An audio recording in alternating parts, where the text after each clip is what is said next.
eu sou a professora Andressa, sejam todos muito bem-vindos. E para iniciarmos a nossa aula, eu trouxe aqui os kits de robótica que utilizamos na rede pública de Curitiba. Então vamos conferir um pouquinho. Observem só. Vocês podem observar aí na imagem que nós temos a robótica com kits estruturados e a robótica com outros materiais alternativos, como eu mostrei para vocês na aula passada do Arduino, da placa programável. Aqui nós temos o nosso kit Ludobot e aqui também ele contém os componentes eletrônicos, motores e sensores, peças para montagem. E aqui eu trouxe uma imagem para vocês observarem a placa programável que é inserida dentro do nosso Ludobot. E aqui também vocês podem observar como é toda essa infraestrutura interna. E nós também temos outro kit na rede municipal de Curitiba, que é o Lego Mindstorm ZV3. Ele é um kit mais robusto, porque ele possui mais motores, peças diferenciadas. Então, com esse kit, você pode estar participando de campeonatos de robótica e de torneio, exercendo a robótica de alta performance. Então, aqui vocês podem ver um pouco do interior da caixa e aqui as peças que contém no kit. Mas eu vou mostrar aqui para vocês o kit com mais detalhes. Vamos conferir? Então, vocês podem ver que ele vem nesta caixa. Vou abrir aqui para vocês. E aqui ele vem com todos esses materiais. Olhem só. Então, vamos conferir o que vem nesse kit. Então, aqui eu tenho o M-Center.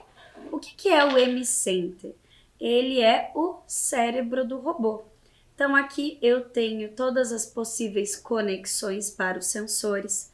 Aqui eu tenho o botão de ligar e desligar. E aqui eu tenho a entrada USB para passar toda a minha programação do computador para o meu Ludobot. Então, vamos colocar aqui de lado.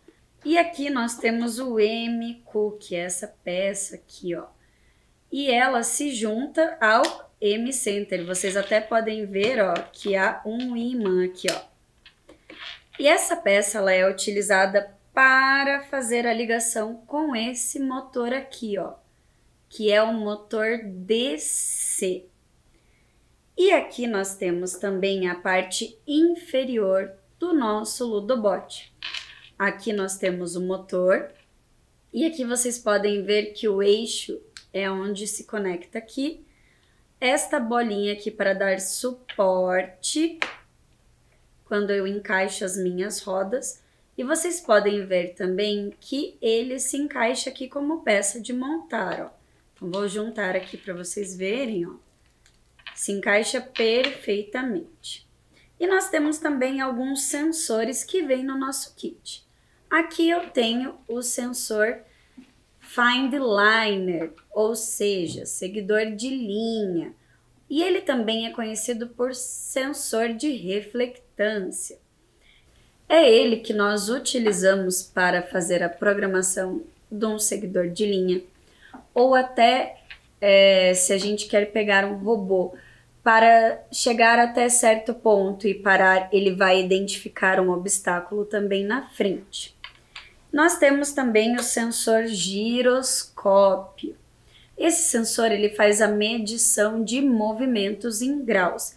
Então, se o robô executa algum movimento, ele provavelmente vai acionar o sensor giroscópio. E por último, nós temos o sensor crash, o sensor que é mais conhecido como sensor de toque, porque vocês podem observar que ele tem um botãozinho aqui. E ele pode ser trabalhado quando pressionado e solto, apenas um pequeno toque. Tudo isso dá para ser configurado na programação. Então essa é a nossa primeira parte, então todas essas peças vieram aqui. E agora vamos ver um pouco do que vem dentro na parte inferior da caixa. Então aqui, ó, vocês podem observar que nós temos diversas peças que compõem o nosso kit Ludobot. Nós temos aqui vigas, engrenagens, temos também os conectores, diversas peças que auxiliam na montagem do seu robô. Temos também os cabos que fazem a ligação entre os sensores e o M-Center, então se conecta aqui e aqui. E temos também o cabo USB para passar a programação para o nosso Ludobot. É importante se atentar na hora da programação, porque aqui do ladinho tem partes escritas que devem conter na programação e aonde você realmente deve ligar estes cabos aos sensores. Então esse foi o nosso kit Ludobot. E agora vamos conhecer o nosso kit EV3, que é utilizado na robótica de alta performance. Então aqui vocês já podem observar que nós temos todos esses compartimentos até para a organização das peças. Então eu vou retirar aqui para facilitar a visualização de vocês.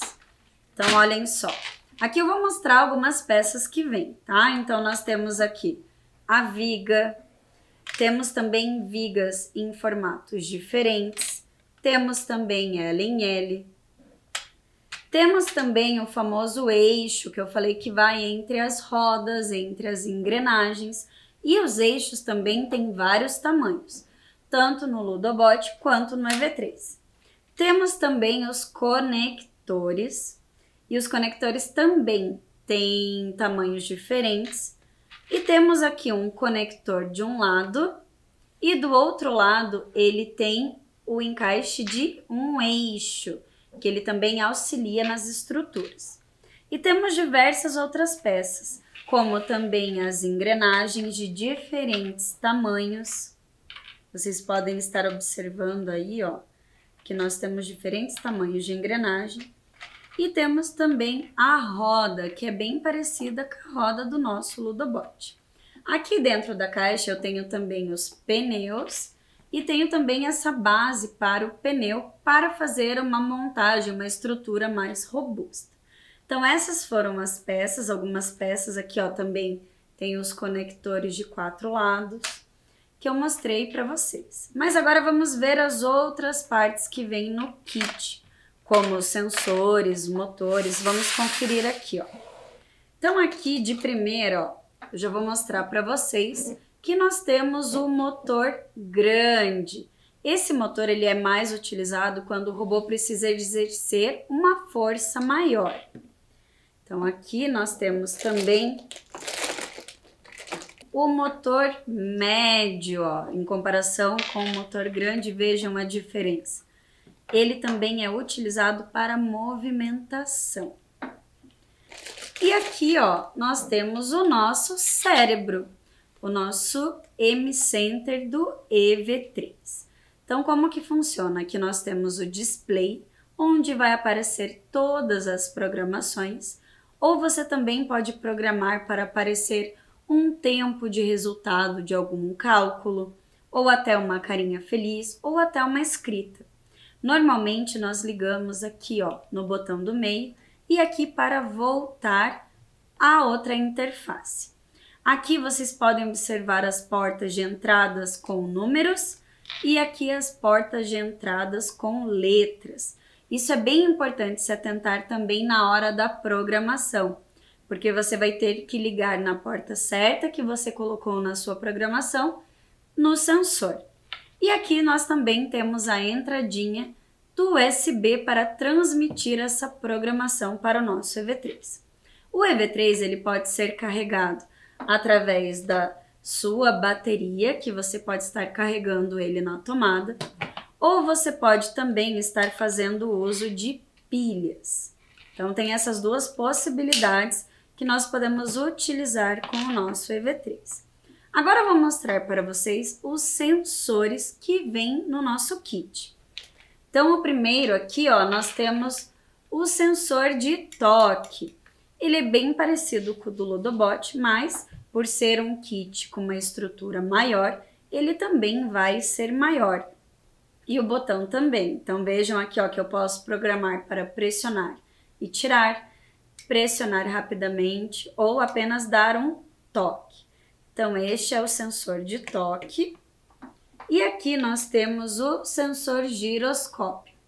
O mesmo sensor lá do Ludobot, que tinha um aviãozinho, representando aqui no nosso kit EV3 com as mesmas funções do kit Ludobot. E aqui temos o sensor Color. Esse sensor ele é meio que 3 em 1. Por quê? Porque você pode programar ele para identificar cores, você pode programar ele para ser um seguidor de linha ou até para reflectância. Então, ele é 3 em 1. E nós temos, por último, o sensor ultrassônico. Esse sensor ultrassônico, ele é capaz de medir distâncias. Então, por exemplo, você pode colocar na sua programação que ele pare quando ele identificar 10 centímetros antes um objeto. Então, você pode estar programando toda essa questão de distância para que ele identifique e pare ou realize uma outra ação. Então, esse é o sensor ultrassônico. E também temos aqui, ó, os cabos que realizam essa conexão entre o cérebro e os sensores. E esse foi o nosso kit EV3. Vocês lembram que na aula passada nós vimos sobre tecnologia? Hoje nós iremos tratar sobre a tecnologia da comunicação. Mas antes, vamos relembrar um pouco o que é tecnologia? Acompanhem comigo. De acordo com o dicionário Infopédia, tecnologia é conjunto dos instrumentos, métodos e processos específicos de qualquer arte, ofício ou técnica. Estudo sistemático dos procedimentos e equipamentos técnicos necessários para a transformação das matérias-primas em produto industrial. Raramente usado conjunto de termos técnicos próprios de uma arte ou ciência. Então, vocês lembram que na nossa aula de tecnologia a gente viu que tecnologia é o aprimoramento das coisas, que é a questão da evolução, ou a tecnologia disruptiva, que quando surge algo novo, que acaba desclassificando o uso de algo antigo. E agora, para dar continuidade à nossa aula, eu convido aqui a professora Júlia para contar um pouco mais sobre a tecnologia da comunicação e como foi toda a sua história. Tudo bem com vocês, estudantes? Então, eu estou aqui hoje para conversar um pouquinho com vocês sobre essa temática tão interessante, que é tecnologia na comunicação. Acompanhem comigo, então. A comunicação sempre esteve presente no nosso cotidiano, desde as primeiras formas de escrita. A humanidade busca diferentes meios de trocar mensagens entre as pessoas. Então, desde os primórdios dos tempos, as pessoas se comunicavam de diferentes formas. Mas qual será que era a forma que as pessoas se comunicavam? Será que já existia e-mail? Será que já existia mensagens, SMS, celular? Então, nós vamos relembrar um pouquinho dessa história da tecnologia na comunicação. Então, eu trouxe até aqui para mostrar para vocês que nós vamos conversar durante a aula sobre essa questão do histórico da tecnologia na comunicação. E o que será que tem a ver essa mala, essas cartas, a câmera? O que será que tem tudo isso a ver com a história da tecnologia na comunicação? Para isso, antes, nós vamos ver essa pergunta aqui. Mas você sabe qual que foi a primeira forma de comunicação entre as pessoas? Então, vamos pensar um pouquinho. Olhem essa outra imagem. Nós temos diferentes meios e formas de comunicação. Como assim, professora Júlia? Então, o homem ele se expressava de diferentes formas com esses desenhos. Também nós temos na evolução ali da história as cartas, o rádio, o telégrafo, tanto o elétrico como aquela versão, a versão mais comum que não era de forma elétrica, o celular, a internet, a representação aqui das mensagens, dos vídeos e além dali do tablet representando toda a evolução da tecnologia digital. Mas vamos ver um pouquinho mais das pinturas, como que foi todo esse processo. Acompanhem comigo. O homem começou a usar o papiro, a pedra e as placas de argila a fim de gravar a mensagem que pretendia transmitir. As primeiras mensagens eram transmitidas por estafetas, que percorriam vários quilômetros para levarem a informação ao seu destino. Esse nome estafetas pode soar um pouquinho estranho. Talvez vocês não conheçam essa palavra. Vamos ver o que será que ela significa e vocês vão ver que ela está presente no nosso dia a dia. Olha só, estafetas. Estafeta é um portador de despachos, encomendas, cartas que faz a entrega a cavalo. Ou seja, hoje em dia a encomenda ela chega pelo correio ali, vai uma pessoa que faz as entregas em casa. E naquela época existiam pessoas que iam até pegavam o seu cavalo para levar as encomendas, para levar as cargas ali e transportar para as pessoas. Então esse nome, esse significado estafetas era muito comum e muito utilizado na época. Existiam também os pombos-correio, que desde a época dos faraós eram treinados para levar pequenas mensagens. Talvez você já tenha visto em algum filme que antigamente as pessoas tinham o costume de colocar na patinha do pombo mensagens, que esse pombo ele era adestrado para levar até o outro destino essas mensagens. Agora nós vamos ver que um outro meio de comunicação muito utilizado e até hoje que é utilizado são as cartas, isso mesmo. Vejam lá, desde as primeiras civilizações, os homens estudavam meios de facilitar as trocas de informação entre eles, em especial as secretas e políticas, que escondiam dados importantes, tanto coletivamente quanto individualmente. Então vejam só que legal, eu trouxe aqui para vocês algumas cartas, alguns exemplos até de cartões postais. E esses cartões postais, eles são de outros países. Por exemplo, esse aqui, olha, é do Japão, que uma pessoa recebeu. Esse aqui é da Suíça e nós temos também uma carta que veio lá da Nova Zelândia, bem interessante, né? Então percebam que a carta ela está presente até nos dias de hoje. Muitas pessoas ainda têm o costume de enviar cartas. E agora nós vamos ver que, olha só, no ano de 1500, há registros da primeira carta no Brasil. Pero Vaz de Caminha a enviou ao rei de Portugal. Então olha só que legal. A evolução desde 1500 até hoje, as pessoas utilizam esse meio de comunicação que é a carta. Lógico que com a evolução da tecnologia nós vamos ver que o e-mail veio para revolucionar essas trocas de mensagens que muitas vezes eram lentas, porque levava meses, semanas para chegar até o seu destino, dependendo da localidade. Vamos ver o nosso próximo meio de comunicação, a tecnologia dentro desse meio. E será que a robótica também está? Vamos ver. O maior problema é que as trocas de mensagens eram muito lentas. Na década de 1830, uma importante invenção revolucionou tudo. O telégrafo elétrico, isso mesmo. Vejam que o telégrafo elétrico, ele teve toda a sua criação, sua invenção, para facilitar não só a comunicação entre as pessoas, mas especificamente no militarismo. Por quê? Porque nas trocas de mensagens na indústria naval, como na indústria aeronáutica, precisava passar códigos, informações que por muitas vezes eram secretas. E a mensagem, ela para ser transmitida de uma forma mais rápida, ela era transmitida por códigos sonoros. Vejam ali, nós temos o alfabeto e os números. Então, olha só que interessante, nessa imagem vocês podem perceber o alfabeto e os números. E que cada letra, cada número representa um número de bips que a pessoa tocava ali pressionava no telégrafo para estar representando esses códigos. Então vamos ver ali, ó. O código Morse é um método de comunicação que representa letras, números e pontuação através de uma sequência de pontos e traços, criando uma mensagem codificada que é enviada de modo intermitente. Esse sistema permite a transmissão de mensagens à distância, por fio ou via rádio, através de sons de curta e longa duração. E olha só que interessante, além de tudo isso, a comunicação através do código Morse pode ser feita de diversas formas.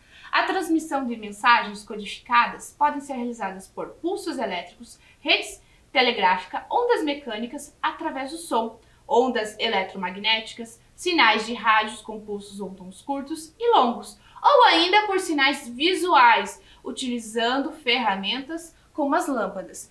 Então vejam só a evolução da tecnologia. Desde essa época, a comunicação ela foi se transformando. E agora eu vou convidar a professora Andressa para mostrar essa representação do código Morse com o Ludobot. Então, professora Andressa, tudo bem, professora Andressa? Tudo bom, professora Júlia? Então, vou mostrar aqui, ó, a montagem que a gente realizou para fazer a representação do código Morse. Então, vou ligar aqui o meu Ludobot. Como eu já havia explicado para vocês, esse é o sensor crash, o sensor de toque. E ao pressionar, ele vai emitir o som. Então, professora Júlia, se eu quiser fazer pequenos bips, eu vou tocar rapidamente. Se eu quiser prolongar, igual lá a professora Júlia mostrou no alfabeto do código Morse, eu vou pressionar o botão. Então, vamos observar, ó. Se eu quiser fazer um bip rápido, vou tocar rapidamente, ó. Mas e se eu quiser fazer um traço? Vou pressionar, olhem só. Então, toques rápidos e pressionando. Então, professora Júlia, eu vou representar aqui a letra A, que é a minha inicial, e a letra J. Então, a letra A, ela é um ponto e um traço. Então, um ponto e um traço. E agora a letra J, ele é um ponto e 3 traços. Então, que legal, né, professora Andressa? Então é bem diferente cada letra, cada número representa ali uma sequência de códigos. E, inclusive, as pessoas tinham que prestar muita atenção nessa época para não perder as mensagens, né? Pense quantos bips elas tinham que ouvir e fazer essa decodificação. Bem interessante mesmo. Obrigada, professora Andressa. A professora Andressa já vai retornar aqui daqui a pouquinho para a nossa aula. Enquanto isso, nós vamos continuar e nós vamos ver agora um outro meio de comunicação, que é o jornal. Acompanhe comigo na tela. A imprensa, como é conhecida hoje, é o resultado de um processo milenar decorrente da evolução da escrita e pelas formas rústicas de se reproduzir informações. Apesar da revolução do tempo e espaço causada pela internet, a globalização e de um contexto onde a notícia é captada e transmitida ao vivo, os novos meios de transmissão de imagens estão em constante aprimoramento. Então, o jornal, ele sempre esteve na vida das pessoas. Por mais que hoje em dia as pessoas acessem o formato online, antigamente as pessoas tinham o costume de ir até a banca e comprar o seu jornal ali do dia. E o jornal, ele é o responsável por trazer ali as notícias do dia a dia, as notícias atualizadas da política. E os classificados, as pessoas tinham o costume de olhar sempre ali o jornal, que era onde as pessoas faziam as vendas, as trocas de imóveis, ou até de objetos materiais que elas tinham em casa. E o interessante é que ele passou por várias atualizações. Hoje em dia, muitos jornais só existem no formato online, se adequando à nova realidade virtual das pessoas, do acesso virtual. Então vamos acompanhar ali na tela. O jornal foi o primeiro recurso para uma função social, que evoluiu ainda mais posteriormente através do surgimento do rádio, da televisão e da internet. E olhem só que interessante. Vocês devem estar se perguntando o que será, por que tem uma câmera, várias câmeras na verdade, aqui na nossa aula. Pois é, existe uma relação muito grande entre a profissão do fotógrafo dentro dos jornais. Isso mesmo. O fotógrafo ele é essencial porque a imagem, quando ela é impactante, chama a atenção, faz com que as pessoas se interessem pela leitura ali e a leitura fique mais leve, não é mesmo? Então, quantas vezes nós não paramos para olhar uma notícia por conta da imagem? E por isso eu trouxe aqui para vocês, porque a câmera sim é um meio de comunicação que faz parte dessa transformação social. Agora nós vamos ver um outro meio de comunicação muito importante e que evoluiu no decorrer dos anos, o rádio. A história do rádio começou com Michael Faraday, que em 1831 descobriu a indução magnética, mas o princípio da propagação radiofônica veio mesmo em 1887, através de Heinrich Rudolf Hertz. Com 2 bolas de cobre separadas, ele conseguiu criar faíscas que atravessaram o ar, originando o princípio utilizado por meio de comunicação. E olha só que interessante. A primeira companhia de rádio foi fundada em Londres pelo cientista italiano Guglielmo Marconi em 1896, com emissão e recepção de sinais sem fio. No ano seguinte, Oliver Lodge inventou o circuito elétrico sintonizado, que possibilitou a mudança de sintonia selecionando a frequência desejada. Olha só que interessante a evolução do rádio. No Brasil, a primeira transmissão radiofônica foi em 1922 com o presidente Epitácio Pessoa, na Praia Vermelha, Rio de Janeiro. em comemoração ao centenário da independência do Brasil. Para essa ocasião, foram importados 80 receptores de rádio. Vocês viram então que o rádio ele passou por várias transformações. Antigamente as pessoas tinham o costume de escutar as suas radionovelas, as notícias e outras informações também, por exemplo, até as transmissões do seu jogo de futebol favorito. Mas com o passar do tempo, isso foi se transformando e hoje em dia, por exemplo, é muito comum as pessoas ouvirem podcasts, que nada mais é que são programas curtos que muitas vezes eram transmitidos no rádio. E hoje em dia as pessoas têm essa facilidade para ouvir a hora que quiserem, não precisa esperar o programa passar naquela determinada hora, porque fica gravado. Então a evolução do rádio se transformando e indo para o meio digital também. Olha só que interessante, então eu trouxe para vocês aqui uma réplica, um exemplar de um Walkman. E esse Walkman, olha só, era possível colocar aqui a sua fita cassete para escutar suas melhores músicas, então o seu cantor favorito. Também era possível aqui sintonizar a sua rádio e estar avançando, trocando aqui de música, no caso do fita cassete, e sintonizar, no caso aqui, a estação da rádio, que era dividido por números, isso mesmo. Agora nós vamos ver o telefone, a evolução do telefone. E eu vou convidar a professora Andressa, que ela vai nos contar um pouquinho da história dessa evolução. Vamos ver? O telefone representou a evolução do telégrafo. Esse instrumento ligado por fios emite mensagens de voz a longas distâncias, em tempo real, enquanto os telégrafos só enviavam desenhos ou mensagens de texto. Diferente do telégrafo, o telefone se expandiu, sendo muito utilizado atualmente. Telefone público, analógico, digital, sem fio e celulares. Então aqui agora nós vamos ver um pouco sobre a história e evolução do telefone. Acompanhem comigo. Em 1876, o professor Alexander Graham Bell inventou o primeiro aparelho telefônico. Era um modelo básico que consistia em falar ou ouvir a pessoa falando. Ele possuía uma caixa de madeira que funcionava como bateria. Então, se eu estivesse utilizando esse telefone, eu teria que falar, a pessoa teria que me ouvir e depois falar, não conseguiria falar ao mesmo tempo. Já no século XX, em 1904, houve um modelo novo que funcionava com o uso de uma manivela, onde o sinal era enviado para uma telefonista que completava a ligação.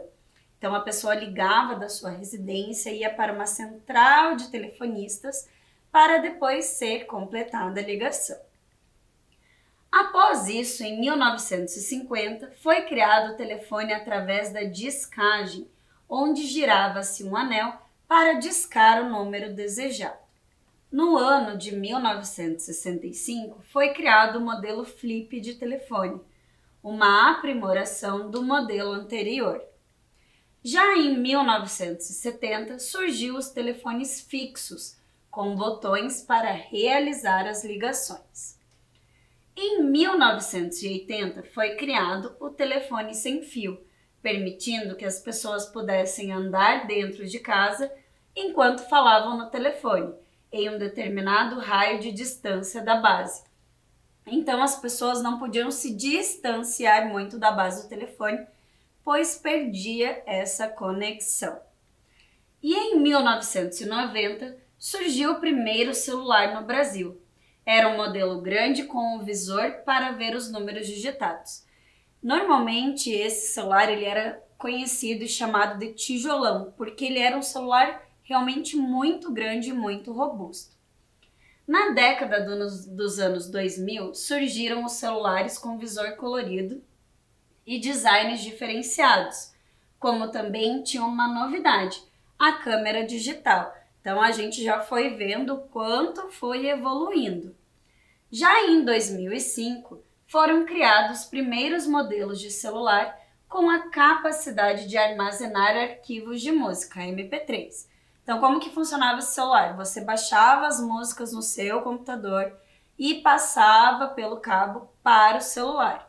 E aí você conseguia ouvir no celular. Não era igual hoje em dia que nós temos acesso a aplicativos de música e essa facilidade para ouvir músicas. No ano de 2007, foi lançado o primeiro celular touchscreen, com um sistema que permitia rodar aplicativos. E em 2008 são lançados os smartphones com teclado QWERTY, que nada mais é do que a adaptação do teclado do computador para o celular para facilitação de digitação e envios de SMS da época.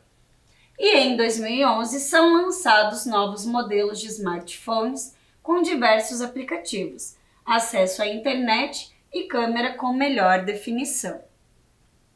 Nos dias atuais, temos os modelos mais sofisticados com uma gama enorme de características, como desbloqueio de tela por meio de digital, câmera frontal, acesso a vários aplicativos, jogos e dentre outros. Então a gente pode ver toda essa caminhada do telefone, o quanto evoluiu e o quanto hoje temos facilidade em relação à comunicação, em ouvir música e enviar mensagens também. E agora veremos um dispositivo que foi muito utilizado nos anos 90. Você já viu ou já ouviu falar no pager, ou mais conhecido como bip? Ele era um aparelho bem pequeno que recebia mensagens por escrito na tela. Então, como que funcionava? Na época eu era criança e a minha irmã ela realmente tinha um pager. Então eu lembro de ligar para a central e falar a mensagem e o número do pager dela. Então, por exemplo, eu falava o número e falava: "Oi, quero falar com você, ligue para casa". A atendente da central registrava a mensagem, digitava a mensagem e enviava o sinal para o pager da minha irmã. E ele carregava esse nome de bip porque justamente ele fazia um sinal parecido com esse som. E ele também vibrava. E ele tinha uma parte atrás que você conseguia encaixar e prender no bolso da calça. Então, normalmente as pessoas usavam ele no lugar de uma pochete para sentir e receber mensagens. Então, assim funcionava o pager e o bip. Infelizmente, ele já foi, desconsiderado. Lembram que eu expliquei da tecnologia disruptiva? Ele foi substituído pelos celulares. Mas na década dos anos 90, ele fez muito sucesso entre os jovens. E agora nós veremos uma outra questão, que é a SMS e a MMS. Observem ali na tela. SMS é o nome dado às mensagens de texto de até 160 caracteres, enviadas de um celular para outro. Também é conhecido pelo termo torpedo.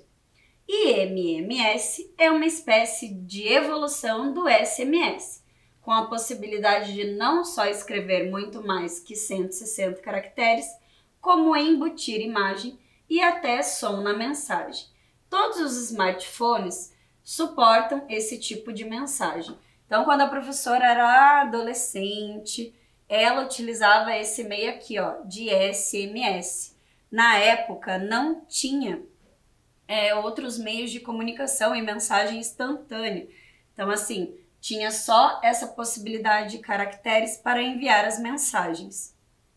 E falando tanto em mensagens instantâneas, SMS, vamos ver alguns programas que auxiliaram na comunicação.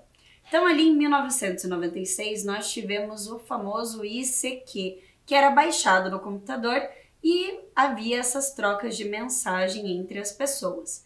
Já em 1999, veio o MSN, que também era um programa instalado no computador para realizar trocas e conversas online. Após, em 2003, nós tivemos o Skype, que eram conversas por vídeo.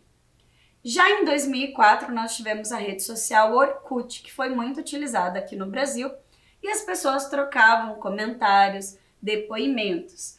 Já em 2004, nos Estados Unidos, foi lançado o Facebook. O Facebook fez mais sucesso aqui no Brasil a partir de 2007. Já em 2006, o Twitter. Em 2009, o WhatsApp, que vocês já conhecem. E em 2010, o Instagram, que vocês também já conhecem. E agora nós veremos sobre a tecnologia e a comunicação na rede municipal de ensino de Curitiba. Então, nós temos dois projetos muito bacanas, que é o Jornal Extra Extra e a Rádio Escola.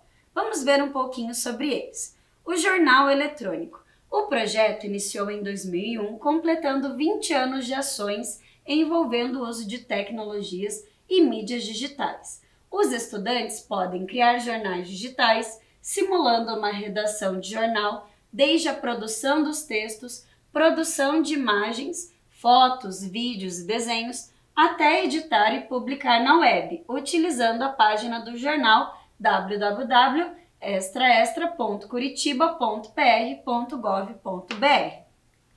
E aqui na imagem vocês podem estar observando a interface desse site do jornal Extra Extra. E na sequência nós temos aqui algumas fotos do encontro de jornalistas mirins, entrevistas, vejam que bacana. E agora convido a professora Júlia para conduzir um momento muito especial com uma convidada muito importante. Então, estou aqui com a Maria da Comunicação. Tudo bem, Maria? Tudo bem, Júlia? E você, Tudo professora? ótimo. Então, a Maria vai nos explicar como que funciona todas as publicações, como que elas vão parar lá no site e nas redes sociais. Ela é a pessoa responsável por colocar todas as notícias no portal. Então, você pode explicar um pouquinho, Maria, como que funciona todo esse processo? Vamos lá então, pessoal. O que é uma notícia? É um texto, um relato sobre algo novo ou algo de interesse geral. No nosso caso aqui na educação, para onde vão as nossas notícias? Para o site da Secretaria Municipal da Educação. Ali entra tudo que a rede está produzindo, programas, o Linhas do Conhecimento, as videoaulas, tudo que é de interesse de vocês. Não só no macro, que a gente chama que é a rede toda, como sim o que vocês fazem dentro da sala de aula. Cada atividade de vocês pode e deve vir para aqui, porque as unidades têm sim um espaço para vocês mostrarem o que vocês fazem aqui, tá bom, pessoal? Quem gosta da área de comunicação também já pode dar uma palhinha e começar com o Extra Extra ou com a Rádio Escola também. Isso mesmo, conforme a professora Andressa comentou, que esse é um projeto muito interessante que acontece nas escolas, não é, Maria? Exatamente. Então, e além do site, existe esse malote que vocês viram no início da aula que nós colocamos aqui na mesa. E o que será que esse malote, Maria? Ele serve também para a comunicação entre as escolas da secretaria, não é mesmo? Exatamente, porque a comunicação não é só de dentro para fora. As pessoas aqui dentro também se comunicam até de uma maneira administrativa. Sim. Então, as pessoas dentro da secretaria, as informações vão até o núcleo regional, do núcleo para a escola. E às vezes do núcleo para a escola diretamente. Mas é isso. Então, muito obrigada, Maria, pela sua participação. E ficamos sabendo agora um pouquinho, também matamos a nossa curiosidade, porque como será que chegam as notícias dentro do portal, né? Muito obrigada, Maria, pela sua participação. E agora eu quero convidar a professora Andressa, que ela tem um convite muito especial para vocês. E o convite especial que eu quero fazer para vocês é que se você tem alguma atividade, alguma produção sua, você pode estar enviando no e-mail robotica@curitiba.pr.gov.br. E eu vou ficando por aqui. E até a próxima aula. Tchau!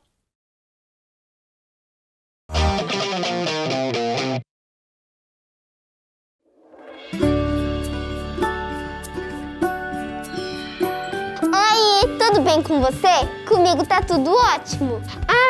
Eu sou a Amanda e eu vim aqui te dizer que estou muito feliz em saber que a gente vai se ver de novo. Mas antes eu preciso te dizer algumas coisinhas, tá? A gente vai ter que manter alguns cuidados super importantes para voltar para a escola com segurança, né? Olha só, antes de sair de casa, é importante que você esteja pronto, com o álcool em gel nas mãos,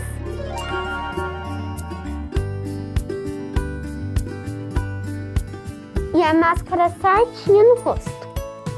Passa o álcool em gel de novo.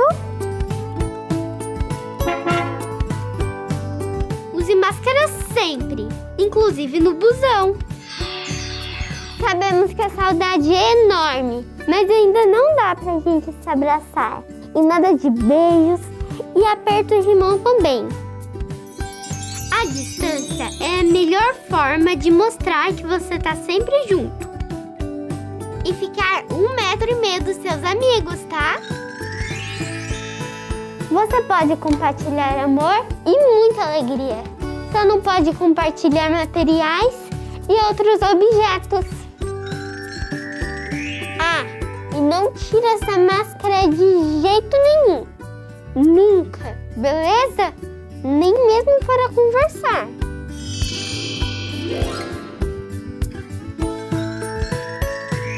Eu quero muito ver você aqui, mas se tiver algum sintoma, pode ser corona, hein? Conta para os seus pais ou responsáveis, para você ficar em casa e eles ligarem para a prefeitura para receber orientação. Não esquece que é importante avisar a escola, tá? E com esses cuidados simples, a gente vai conseguir fazer da nossa escola um ambiente acolhedor e seguro. Porque aprender com cuidado é o que nos move. Nós vivemos numa cidade movida pela educação.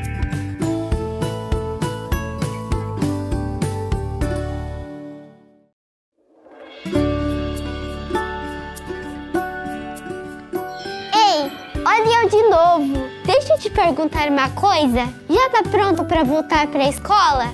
E o material? Já separou? Caderno, lápis e caneta. E a máscara? Aham, máscara. Agora ela também é uma parte obrigatória do material escolar. E tem que estar sempre com você. Você vem com ela, assiste a aula com ela, vai no banheiro com ela, vai pro recreio com ela. Só tem uma hora que você pode tirar. Na hora de comer ou tomar água. Mas é assim, ó. Primeiro você passa o álcool em gel na mão.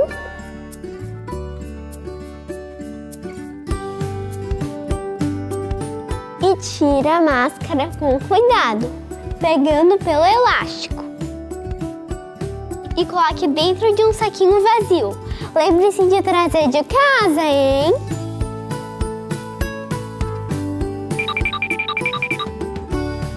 Passe o álcool em gel mais uma vez. E daí aproveite o seu lanche. Aí, quando terminar de comer, passa o álcool em gel de novo.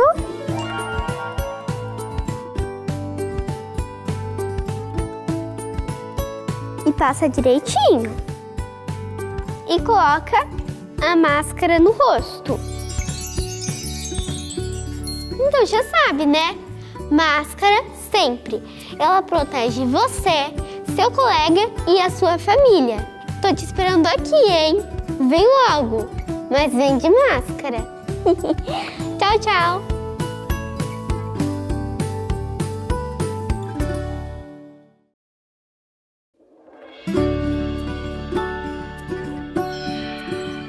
Gente, se preparem, porque hoje o conteúdo vai ser especial.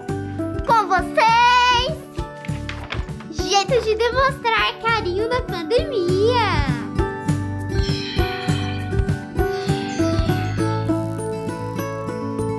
Jeito número 1, o pezinho. Não é lá muito afetivo, mas já é um clássico. Jeito número 2, o autoabraço à distância. O segredo é abraçar você mesmo como se estivesse abraçando o outro.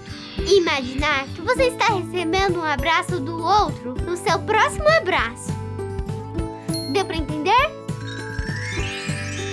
Jeito número 3, a dancinha sincronizada. Esse é só para quem gosta de uma diversão. Vocês combinam uma dancinha e bora se divertir com seus amigos. Jeito número 4, o jeito que você inventar. Vale qualquer coisa, vale tudo junto. Vale soltar a imaginação, só não vale tocar, tirar a máscara ou chegar perto. Por mais que você goste muito do seu amigo, é preciso manter o distanciamento. Ou seja, fique sempre a 4 passos bem grandões dele. Ficamos combinados? Então, até mais!